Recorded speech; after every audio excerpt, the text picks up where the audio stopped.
2:31 a.m. Doha, Qatar. The National Control Center for Qatar's electrical grid. The night shift supervisor has been at his station for 4 hours. The grid is stable, 8,400 megawatts of demand, distributed across 847 substations, fed by 3 LNG power generation complexes in the industrial zone north of the city. His monitoring display shows green across every node. Voltage nominal, frequency nominal, load balanced. Everything exactly as it should be at 2:31 a.m. on a Tuesday. At 2:31 a.m., the first anomaly appears. Substation 7, Alpha in the Al Wakra district, registers a voltage spike of 4.3% above nominal. Not an emergency. A fluctuation. He notes it and watches. 12 seconds later, Substation 12 Bravo in the industrial zone shows a frequency deviation. Small, within tolerance, but in the same direction as the Al Wakra spike. 2 independent anomalies trending the same way simultaneously. He picks up his phone to call the duty engineer. Before the call connects, 41 substations across the Doha metropolitan area simultaneously report load imbalances. Not a fluctuation, a cascade. The protection relays that should isolate a failing substation from the rest of the grid begin tripping in sequence. Not because they detected a fault, but because something in the control software is commanding them to trip on a schedule that someone else wrote. By 2:32 a.m., 61% of Doha's electrical grid is offline. At the same moment, 2:32 a.m., the Saudi Electricity Company's Eastern Province Control Center in Dammam is watching an identical pattern unfold across its network. 47 substations. Frequency deviation, protection relay cascade, controlled shutdown that looks like an uncontrolled one. By 2:33 a.m., Riyadh's northern industrial districts are drawing on emergency backup generation. The Al Jubail petrochemical complex, 12% of Saudi Arabia's refining capacities, has switched to diesel backup power and is reducing throughput. 2 countries, 2 grids, 1 minute and 46 seconds apart. Not a coincidence. In a hardened server facility buried 40 meters below a mountain in Loristan province, Iran, a USCYBERCOM intercept unit that had been monitoring IRGC cyber operations for 11 months registered the attack signature at 2:31 a.m., 8 seconds after the first Qatar substation anomaly. The code architecture was known. A variant of the Triton/Crisis framework, adapted for IEC 61850 substation automation protocols, the specific standard used by both Qatar's and Saudi Arabia's modern grid infrastructure. The IRGC had been developing this variant for 22 months.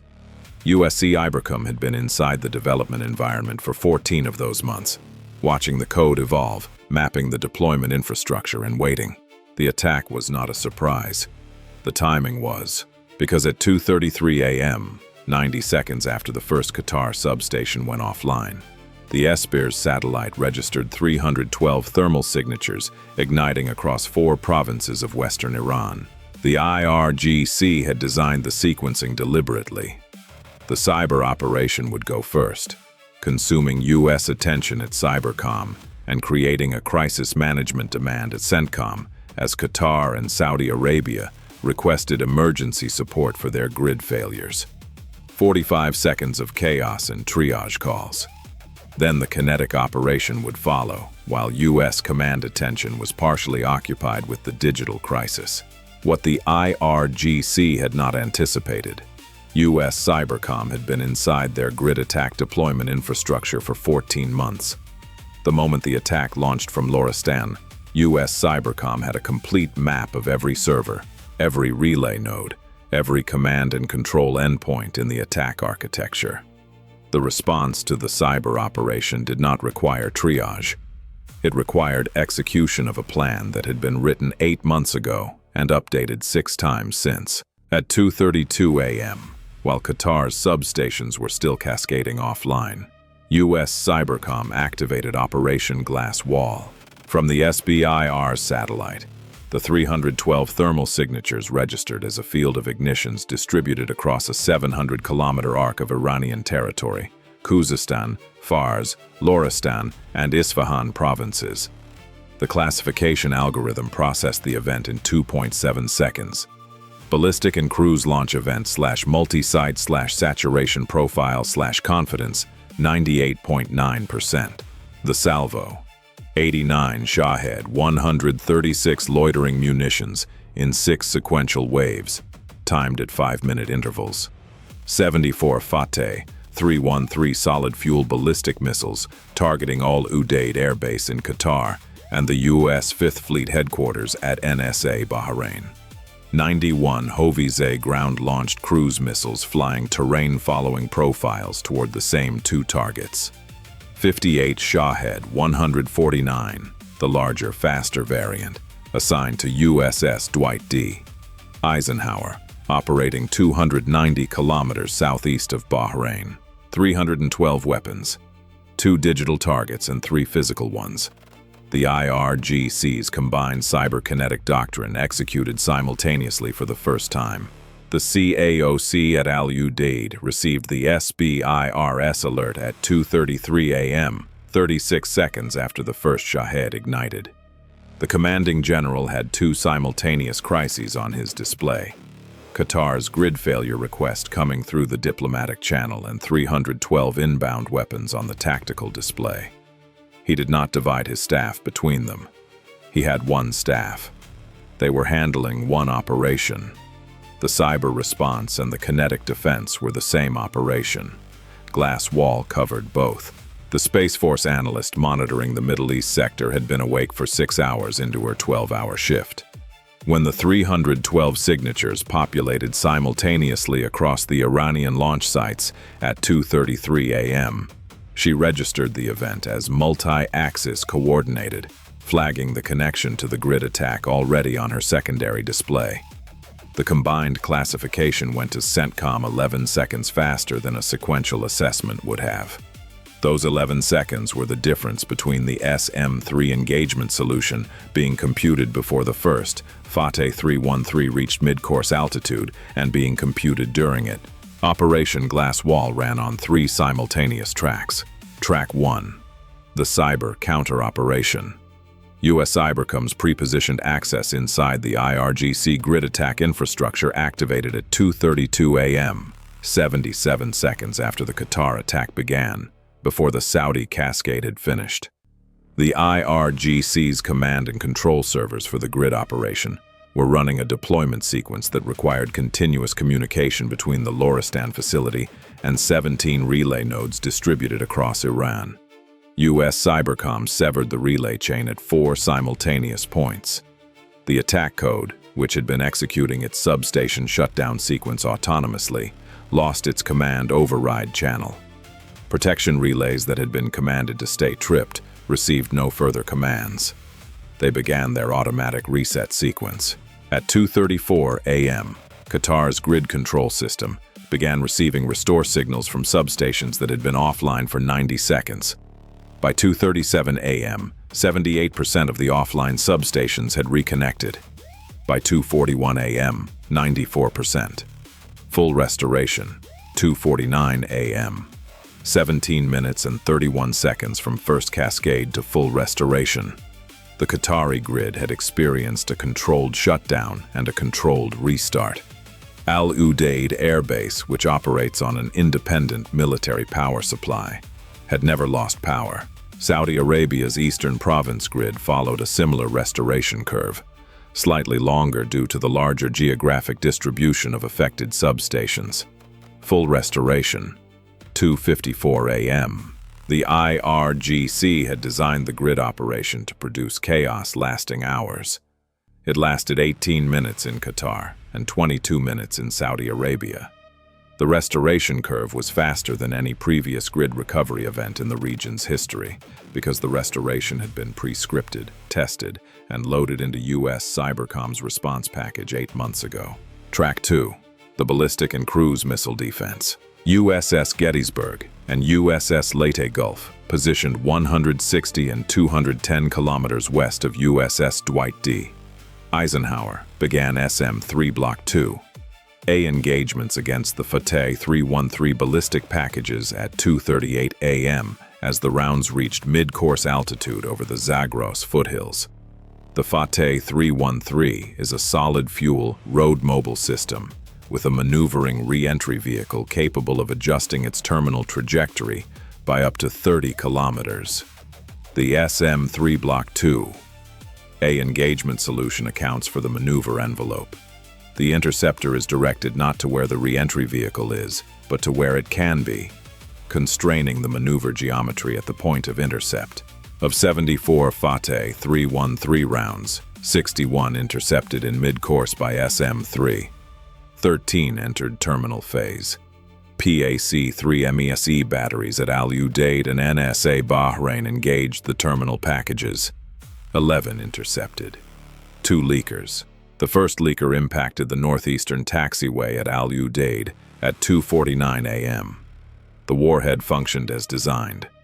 The crater, 14 meters wide, 2 meters deep. The taxiway inoperable on its northeastern section. Runway and primary taxiway network undamaged. Operations continued without interruption on the main runway complex. The second leaker was intercepted by a PAC-3 in its final engagement geometry at 2:49 a.m. A near-miss intercept that fragmented the warhead body.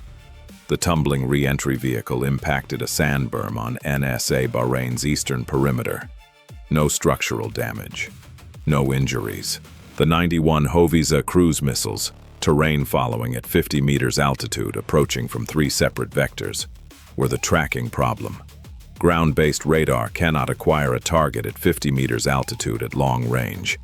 The E-2D Hawkeye, operating at 25,000 feet, acquired the Hoveyzeh packages at 2:34 a.m.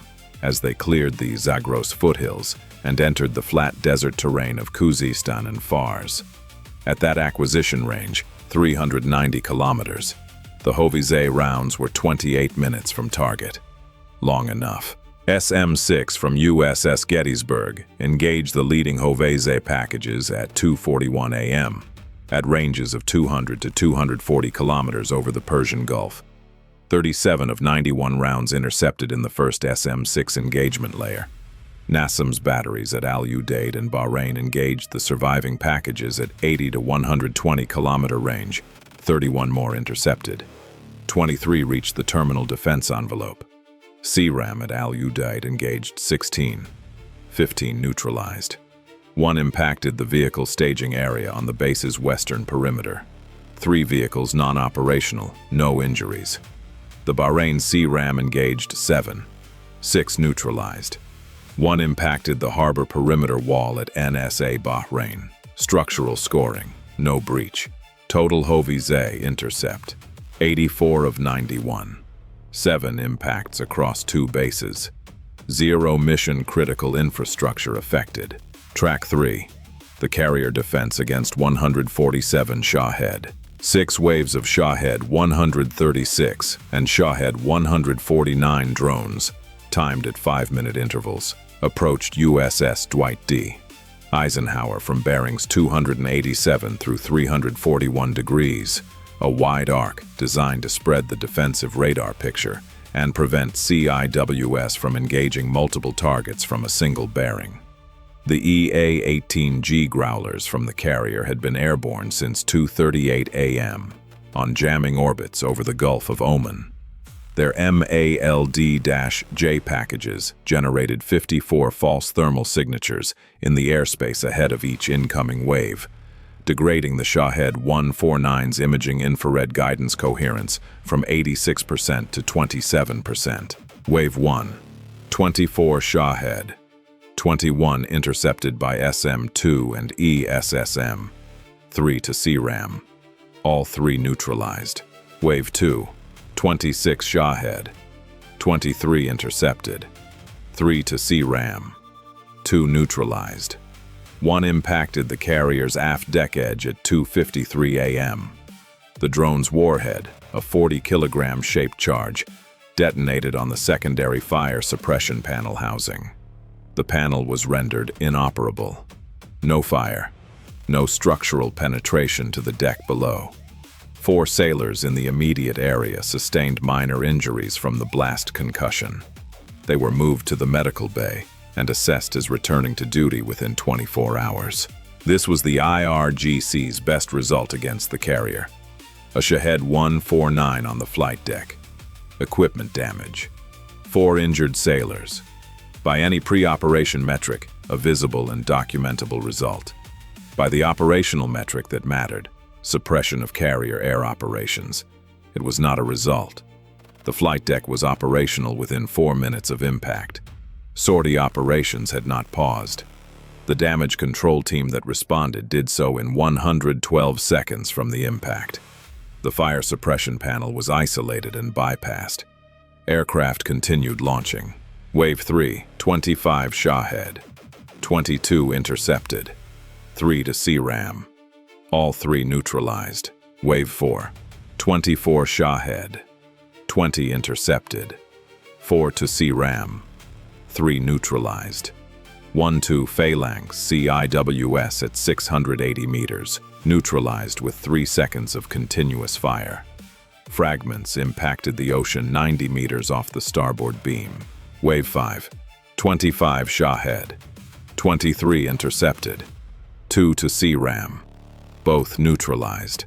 Wave 6, 23 Shahed. 21 intercepted. 2 to CRAM. CRAM inventory at 22% at this point. Both neutralized. Total Shahed intercept across 6 waves. 143 of 147. 4 reached inner defense layers. 3 neutralized by CRAM and CIWS. 1 impacted the carrier's aft deck edge, while the defense held on all 3 tracks. Operation Glass Wall's offensive component had been running since 2:42 a.m. 4 B-1B Lancers airborne from Al Udeid by 2:46 a.m., each carrying 24 JASSMER. 127 Tomahawk, Block 5 launched from USS Gettysburg, and 2 Arleigh Burke destroyers beginning at 2:44 a.m. 68F/A, 18F, and F-35C sorties off USS Dwight D. Eisenhower starting at 2:40 a.m., 1 aircraft every 51 seconds. At minute 14 after the launch alert, 271 aim points had been assigned across 149 IRGC installations, Shahed production and storage facilities at Kashan and Sharud, Fateh 313 mobile launch support depots, Hoveyzeh cruise missile storage complexes in Khuzestan, the IRGC Cyber Operations Center in Loristan, where the grid attack had originated, IRGC Aerospace Force command nodes, and the air defense network protecting the launch corridors. The Lorestan cyber facility was a priority target separate from the rest. USCYBERCOM had already severed its external relay chain at 2:32 a.m. The facility itself, the physical infrastructure of the IRGC's most capable offensive cyber unit, was assigned to JASSMER at 2:44 a.m. Time of arrival, 2:57 a.m.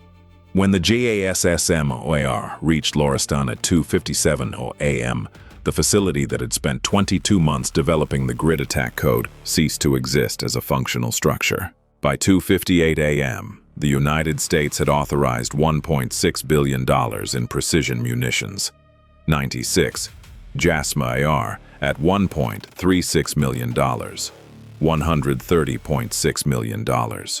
127 Tomahawks at $2.09 million. $265.4 million. The JDAM and JSOW packages aboard the strike sorties were still compiling. The invoice had not finished. EA-18G Growlers suppressed 17 EIRGC frequency bands simultaneously. HARM missiles launched from F/A-18F sorties began impacting Iranian radar facilities at 2:49 a.m. 8 installations across Khuzestan and Bushehr in 5 minutes.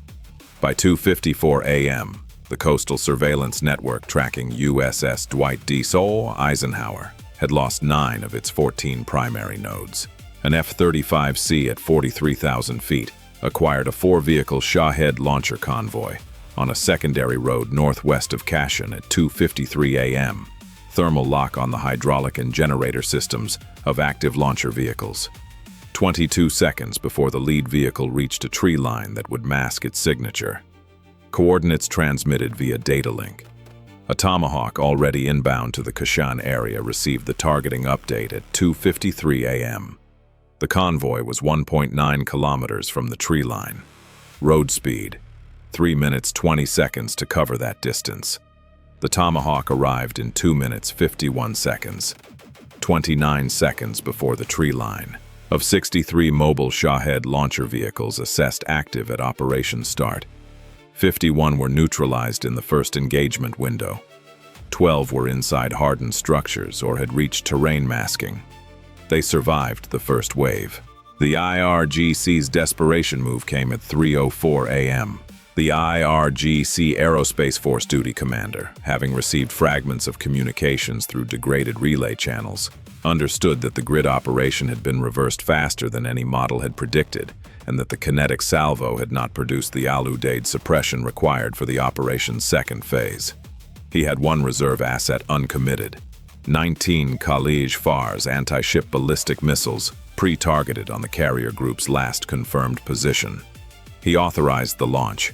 19 Khalij Fars from 3 coastal battery positions launched at 3:04 a.m. USS Dwight D. Eisenhower had repositioned 43 kilometers from her last confirmed position during the engagement. 14 Khalij Fars seekers searched the designated area and found open ocean. The carrier was not where they had been told to look. 5 seekers entered wide area search mode and acquired radar returns in the extended search area. 3 of those 5 acquired the carrier's actual position at maximum seeker range. SM-6 from USS Leyte Gulf engaged all 3 at 3:08 a.m. First intercept at 3:08 a.m., second at 3:08 a.m., third at 3:09 a.m. All 3 neutralized above 30 kilometers altitude. The remaining 16 impacted the Arabian Sea in a pattern centered on a position 43 kilometers from the carrier. At 3:11 a.m., the IRGC Aerospace Force Command Node at Desful received the JASSMER assigned to it at 2:44 a.m. The node went offline. The relay chain between surviving launch batteries and IRGC headquarters in Tehran lost its primary routing path. After 3:11 a.m., isolated, fragmented transmissions from individual units with no coherent picture of what had fired, what had been neutralized, and what remained. 9 uncoordinated Shahed launches between 3:11 and 3:24 a.m. Individual crews acting without authorization. 8 intercepted by the outer SM-2 layer. 1 impacted the open ocean 140 kilometers from the carrier. At 3:24 a.m., the last uncoordinated Iranian weapon entered the water. The silence after it was not a ceasefire. It was the absence of a network capable of coordinating one. In the CAOC at Al-Udeid, still on full power throughout the engagement, its grid-independent military supply having never flickered, the glass wall assessment officer opened the strike database at 3:39 a.m. 271 aim points, 229 green, 28 yellow, 14 red. The 14 red indicators, deep tunnel complexes, hardened Shahed storage bunkers built below the clay layer of the central plateau, and 3 mobile launcher vehicles that had reached covered positions before the sensor-to-shooter chain could resolve them. Known, tracked, isolated, no longer connected to the command network that would allow them to be employed. She noted the carrier's aft deck edge damage. She noted the 4 sailors. She noted the Al-Udeid taxiway crater. She noted the NSA Bahrain perimeter wall impact. She opened the second wave recommendation file. The 14 red indicators were her next problem. She had been expecting them.